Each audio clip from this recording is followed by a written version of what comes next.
Stephen Miller, a senior aide to President Trump, has become the 24th person connected to the White House to test positive for COVID-19. COVID-19 also breaching the Pentagon. All but one of the Joint Chiefs of Staff are now working from home after the Vice Commandant of the Coast Guard. The Pentagon insists there is no change to the operational readiness or mission capability of the U.S. Armed Forces. Among the other cases at the White House, one of the president's military aides who carries the so-called nuclear football, plus a presidential valet and another staffer in the press office. We have precautions in the residence, and we have ways that we can interact with him in a safe way with PPE and at a distance. We are doing the people's business. We're just carrying it on in a safe way. The exact status of the president's condition right now is unclear. White House doctors only saying yesterday that Trump reported no symptoms as he attacked the FDA. The president accused the agency of carrying out a political hit job after FDA officials tightened their safety standards for vaccine makers, making it unlikely that a vaccine will be ready by Election Day. And there are new questions about how often the president was tested for COVID-19 before being diagnosed with the virus. According to the New York Times, the president was not tested every day, a senior administration official saying Trump was tested only regularly. His doctors have repeatedly dodged questions about when the president last tested negative. Do you remember when he had his last negative test? I don't want to go backwards. When was his last negative test, and what was his viral load? I know, everyone wants that.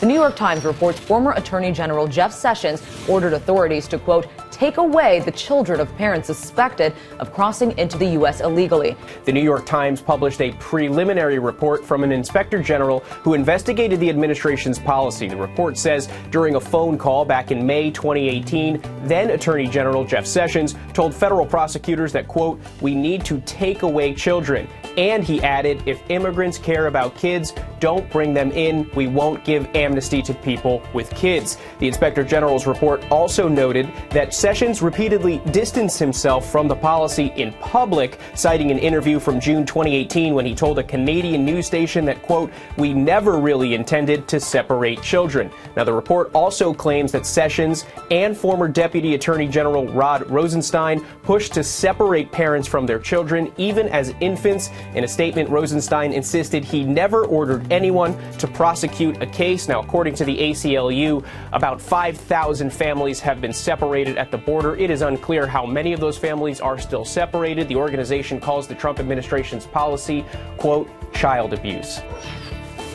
President Trump is calling on Congress to approve billions of dollars for airlines and small businesses after abruptly ending talks for a coronavirus relief package. His announcement to halt negotiations after the election sent stocks tumbling Tuesday. And it came hours after Federal Reserve Chairman Jerome Powell said a relief bill was essential for an economic recovery. Overnight, the president also tweeted that he wants a standalone bill to send another round of $1,200 stimulus checks immediately. He said, quote, I am ready to sign right now. Are you listening, Nancy? Referring, of course, to House Speaker Nancy Pelosi.